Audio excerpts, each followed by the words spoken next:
আমি একটা পুলিশ মেরেই চলে আসবো। পুলিশ হত্যা হয়েছে সেটা শাস্তি হওয়া দরকার। তাকে যখন পিটিয়ে হত্যা করা হয়েছে, কোনটা অপরাধ? তুমি দেখছো না যে আমার ভাইদেরকে পুলিশরা মেরে ফেলছে? তারা কারা আমরা কিন্তু বুঝতে পারছি। অভ্যুত্থান কিন্তু আবারও হবে, কারণ অভ্যুত্থান একবার হলেই শেষ হয়ে যায় না, বারবার হতে হয়। জুলাই আমাদের সবার কাছেই এরকম একটা বিষয়। আমরা সবাই কন্ট্রিবিউট করেছি, কেউ পথে থেকে করেছি, কেউ কর্মক্ষেত্রে থেকে করেছি, কেউ বাড়ি থেকে করেছি। আমার অসম্ভব সৌভাগ্য যে আমি এখন সংসদে যেই জায়গাটাতে বসি, আমার ডান পাশে বসেন রোকেয়া আপা। আপনারা ওনার কথা শুনবেন, একজন শহীদের মা। তো আমি অনেক কিছু শুনি, অনেক কিছু জিজ্ঞেস করি, মাঝে মধ্যে ভয় অনেক কিছু জিজ্ঞেস করি না, যে আমি মা হিসেবে ওনার জায়গাটা কল্পনা করতে পারি না। কিন্তু এই যে আমাদেরকে তাদের সন্তানদেরকে দিয়ে দিলেন, এই মাদের কি ভূমিকা নাই? হয়তো একদিনও রাস্তায় নামেন নাই, হয়তো একদিনও তাদেরকে আমরা দেখি নাই, কোনো মিডিয়ায় দেখি নাই, কিন্তু প্রত্যেকেই তার তার জায়গা থেকে স্টেক হোল্ডার কাজ করেছেন। এই জায়গাটা যখন আমরা মনে করি, তখন আমাদেরকে মনে করতে হবে যে আমরা ছোটবেলায় একটা গান শুনতাম যে স্বাধীনতা এনেছি, স্বাধীনতা রাখবো। আমরা যে জুলাইয়ের মধ্য দিয়ে এখানে চলে এসেছি, জুলাইকে আমাদেরকে ভুলায় দেওয়ার চেষ্টা করা হচ্ছে সারাক্ষণ, তাই না? কেউ কেউ বলেন এটা একটা ষড়যন্ত্র ছিল। দেখবেন কিছুদিন পরে এটাও বলবে, আসলে কিছুদিন পরে না, এখনই বলছেন, প্রকাশ্যে মিডিয়াতেই বলছেন যে এখনই পুলিশ হত্যা হয়েছে সেটা শাস্তি হওয়া দরকার। এই পুলিশরা যখন জনগণের টাকায় কেনা বুলেট দিয়ে জনগণকে গুলি করে মারছিল, তাকে যখন পিটিয়ে হত্যা করা হয়েছে, কোনটা অপরাধ? গুলি করাটা না? কিন্তু এখন দেখবেন উল্টো সুরটাও শুরু হয়ে গেছে অলরেডি। এবং আমরা যদি বাংলাদেশের ইতিহাসের দিকে তাকাই, বারবার এরকম গণ অভ্যুত্থান এসেছে, আবার সেটাকে খুব দ্রুত নষ্ট করে দেওয়া হয়েছে, তাই না? আমরা 90-এ দেখেছি, আমরা 75-এ দেখেছি। বারবার মানুষ রক্ত দিয়ে এটাকে স্বাধীন করেছে, বারবার মানুষ রক্ত দিয়ে ময়লাগুলা দূর করেছে, আর বারবার এইটাকে আবার নষ্ট করে ফেলা হয়েছে। আমার মাহমুদুর রহমান সাহেব জার্নালিস্ট, এবং ডক্টর মাহমুদুর রহমান সাহেবের একটা কথা খুব মনে হয়। উনি একটা প্রোগ্রামে বলছিলেন যে এই দেশে বারবার বড়দের ভুলগুলাকে ছোটদের রক্ত দিয়ে পরিষ্কার করতে হয়েছে। তো আমাদেরকে এখন আসলে ঠিক করতে হবে যে আমরা এখানে আর যেতে চাই কি না, চাই না, তাই না? কিন্তু না চাওয়ার জন্য আমাদের করণীয় আছে, সেই করণীয়গুলো আমরা করছি কি না সেটা নিয়ে দ্বিতীয় প্রসঙ্গে কথা বলবো। কিন্তু এটা সতর্ক থাকতে হবে যে সেই করণীয়গুলো আমরা করছি কি না। দ্বিতীয় জায়গায় একটা কথা বলবো, আমরা এখন অনেক জায়গায় কথাগুলো শুনি যে জুলাইয়ে অনেক নারী সামনে এসেছিলেন, কিন্তু তাদেরকে কিন্তু আমরা ধরে রাখি নাই, তারা হারিয়ে গেছেন।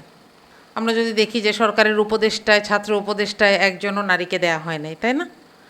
এরপরে সব জায়গায়, অথচ নারীরা কিন্তু কোনো রকম প্রশ্ন ছাড়াই কাজ করেছেন, আবার ফেরত গেছেন। এই নারীরা আমাদের জন্য রিজার্ভ ফোর্স, যে যখনই পিঠটা দেয়ালে ঠেকে যাবে তখন তারা তাদের সমস্ত রিসোর্স নিয়ে এসে দাঁড়াবেন। মুগ্ধর মাকে কেউ কখনো বলে নাই যে মুগ্ধকে স্বাধীনতার জন্য প্রস্তুত করেন। আবু সাইদের মাকে, বোনকে আপনারা দেখেছেন, তাই না? কি সাধারণ একটা পরিবার, কিন্তু তারা যে প্রশ্ন করছে যে আমার বেটা মারলো কেনে, সেটার যে দৃঢ়তা, সেটাকে সহ্য করার ক্ষমতা আমাদের অনেকের নাই। আমি নারী প্রয়াসের কাছে সহ আজকে যারা এখানে এসেছেন তাদেরকে বলবো যে আমাদের সন্তানদেরকে যেন আমরা লুক আফটার করি। আমাদের সন্তান যেন এমনভাবে তৈরি হয় যে দেশের যখন একটা প্রয়োজন হবে তখন সে দেশের বাইরে থাকলেও চলে আসবে, অথবা দেশের বাইরে থেকেও কাজ করবে। দেশে থাকলে যেখানে যেটুকু করা দরকার সেটুকু করবে, কোনো দিন যেন ভয় না পায়, কোনো দিন যেন এতটা স্বার্থপর হয়ে না যায় যে চাকরিটা চলে যাবে, করব না। আমাদের সন্তানদেরকে যেন আমরা এই আত্মসম্মান বোধ নিয়ে বড় করি। আমাদের সন্তানদেরকে যেন আমরা নিজের দেশকে, নিজের দর্শনকে, ইসলামকে এমনভাবে জানতে শিখাই যে ইমানের যে 3টা স্তর আছে, তাই না? ইমানের প্রথম স্তর হচ্ছে একটা কাজ, অন্যায় কাজ হতে দেখলে হাত দিয়ে প্রতিবাদ করা। এরপরে হাত দিয়ে প্রতিবাদ করার শক্তি না থাকলে মুখ দিয়ে বলা। অন্তত অন্তরে ঘৃণা করা, তাই না? যেন ইমানের এই 3টা দাবি পূরণে আমাদের সন্তানরা, ছেলে হোক মেয়ে হোক, আমরা যেন তাদেরকে পিছে না টানি, আমরা যেন তাদেরকে তৈরি করি, তাহলেই আমরা দেশ এবং জাতির জন্য সবচাইতে বড় উপহার দিতে পারবো। অনেক সময় দেশের কিচ্ছু লাগে না, পয়সা লাগে না। 2024 জুলাইয়ে দেশের জন্য পয়সার চাইতে বেশি দরকার ছিল রক্ত, তাই না? এটা শুনতে খুব খুব নির্মম লাগে, কিন্তু এটাই সত্যি। আমাদের মায়েরাই এই সন্তানদেরকে তৈরি করেছেন, রাস্তায় নামতে দিয়েছেন। যেই মা তার সন্তানকে নিয়ে নেমেছেন, হয়তো এক বোল ভাত মাখিয়ে নেমেছেন, একটু ফল নিয়ে নেমেছেন বাচ্চাদেরকে খাওয়ানোর জন্য, কেউ পানি নিয়ে নেমেছেন। তাহলে এই জায়গাগুলো আমাদেরকে আসলে কাজও করতে হবে। আর আমি নারী প্রয়াসকে অনুরোধ করব, এই কাজগুলো যেন আমাদের মায়েরা করতে পারেন, আমাদের বোনেরা করতে পারেন। এই প্রশিক্ষণ, এই সাহস আমরা যেন নারী প্রয়াসের কাছ থেকে পাই। বাংলাদেশ জামাত ইসলামীকে ওনারা আমাকে সংসদে পাঠিয়েছেন আমার শহীদদের জন্য, আমার আহত যোদ্ধা, জুলাই যোদ্ধাদের জন্য কাজ করার জন্য, ওনাদের প্রতিনিধিত্ব করার জন্য। আপনাদের কাছে দোয়া চাচ্ছি আমি যেন এই কাজটুকু সম্মানের সাথে করে যেতে পারি। আমি এখানে আমার ছোট বাচ্চা জাবির ইব্রাহিম, আপনারা হয়তো নাম শুনবেন, শহীদ জাবির ইব্রাহিম। ওর বয়স ছিল 6 বছর, 6 বছর 2 মাস। আপনারা হয়তো প্রশ্ন করতে পারেন যে ও তো আসলে ছোট বাচ্চা, ও কেন আন্দোলনে গিয়েছিল? ওর তো আক্ষরিক অর্থে আন্দোলন বোঝার কথা না। ওর আন্দোলনে যাওয়ার পিছনে একটু কারণ আছে, কারণ ওর ভাই বোনেরা, ওর ছোট চাচু সবাই আন্দোলনে যেত, এবং আমাদের পুরো ফ্যামিলির মধ্যে একটা আন্দোলনের আবহ ছিল। 5ই আগস্ট সকালবেলা ওর হেলমেট পরে, ওর ছোট মেজো চাচুর হেলমেট পরে বলছিল, বাবা আমার ছবি নাও, আমি আর্মি অফিসার হব। ওর বাবা একটু অবাক হয়ে গেছিল, তুমি আর্মি অফিসার হবে কেন?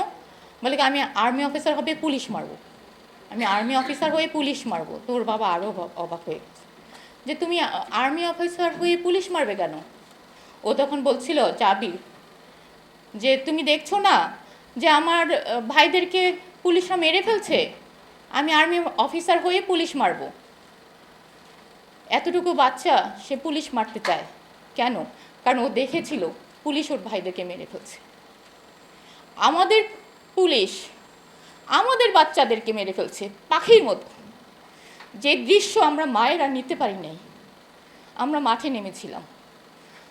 আমরা যখন নাহিদ এক দফা ডাক দেয়, লং মার্চে ডাক দেয়, তখন আমরা মাঠে নেমেছি পুরো ফ্যামিলি, ওর চাচারা, ওর চাচিরা সহ আমরা পুরো ফ্যামিলি। ওর দাদু প্যারালাইজ ছিল, উনি বাসায় ছিলেন। ওর দাদু ওকে বলছিল, বাবা ভাই তুমি আমাকে ফেলে কোথায় যাচ্ছ? ও বলছিল, দাদু তুমি চিন্তা করো না, আমি একটা পুলিশ মেরেই চলে আসব। আমরা সেদিন লং মার্চে যাই, এবং ওইখানে গিয়ে আমরা যেটা দেখেছি যে মানুষটা পরাধীনতার শিকল ভেঙে কিভাবে আসতে চায়। আমি জসীমউদ্দিনে যে রাস্তাটায় গিয়েছিলাম, আমার গিয়ে আর মনে হয় না আমি ফেরত আসি। এত মানুষ, কারণ তারা সবাই প্রতিবাদ করতে গিয়েছিল সেদিন। ওখানে যাওয়ার উদ্দেশ্য এটা ছিল না যে বিজয় দিবস পালন করা। লং মার্চে গিয়েছিল মানুষ মানে আপনার প্রতিবাদ করতে, এই যে আমাদের বাচ্চাদেরকে এভাবে মেরে ফেলছিল সেটার প্রতিবাদ করতে। যাই হোক, পুরো লম্বা কাহিনী, আমি আর এটা দীর্ঘায়িত করব না। আমার বাচ্চা সেদিন, আমার জাবির সেদিন 4:30টার সময় গুলিবিদ্ধ হয়, এবং ও অতিরিক্ত রক্তক্ষরণে মারা যায়, শাহাদাত বরণ করে। আমি আজকে দেখেছি যে আমাদের এই যে যুদ্ধ, আমি এটাকে অবশ্যই যুদ্ধ বলবো, যে যুদ্ধ আমাদের মায়েদের যুদ্ধ। আমাদের মারা যেভাবে যুদ্ধে নেমেছিলাম সেদিন সবাই নেমেছিল, শুধু মা না। তো এই যুদ্ধে আমরা আমাদের নারীদেরকে আমরা দেখতে চেয়েছিলাম যে একটা, এখন আমরা দেখতে চেয়েছিলাম আমরা নারীরা যেভাবে যুদ্ধ করেছিল তারাও ওইভাবে এখনও যুদ্ধ করবে, কিন্তু ওনারা হারিয়ে গেছে, এটা আসলে ঠিক না। ওরাও যুদ্ধ করছে, কিন্তু হারিয়ে যেতে দেওয়া উচিত না ওদেরকে। তারপর আমরা শহীদ উসমান হাদিকে দেখেছিলাম উনি প্রতিবাদী হয়ে উঠতে।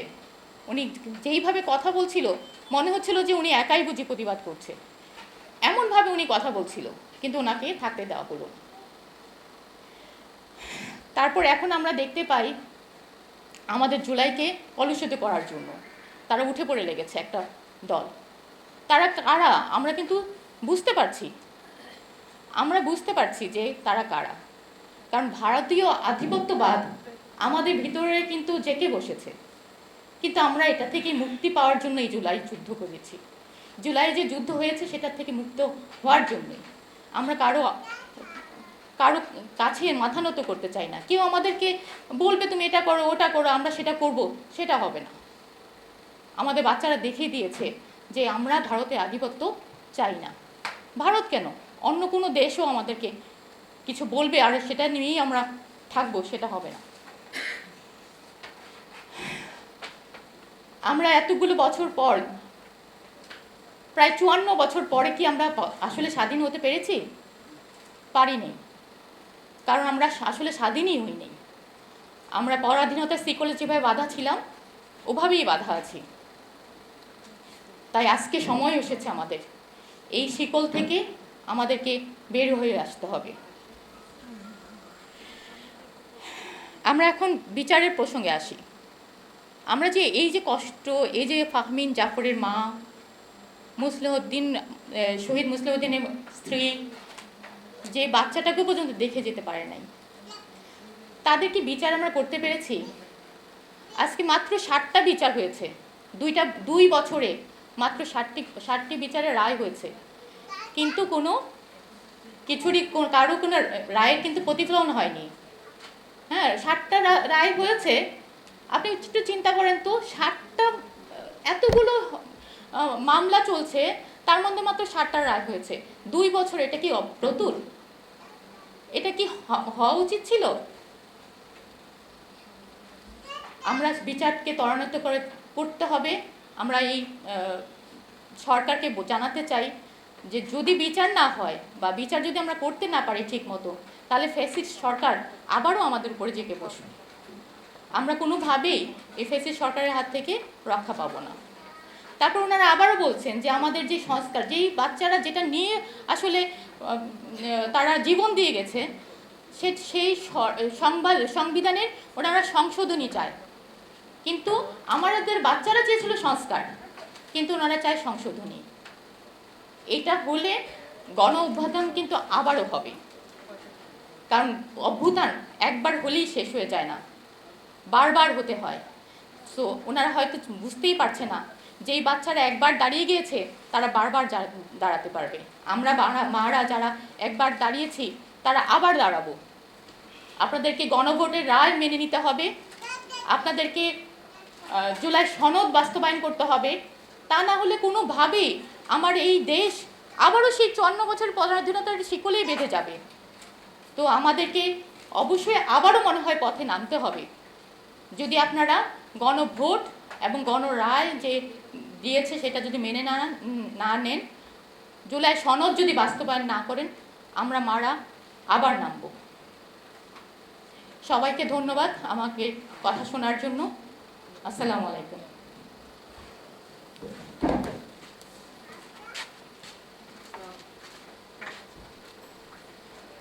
ধন্যবাদ।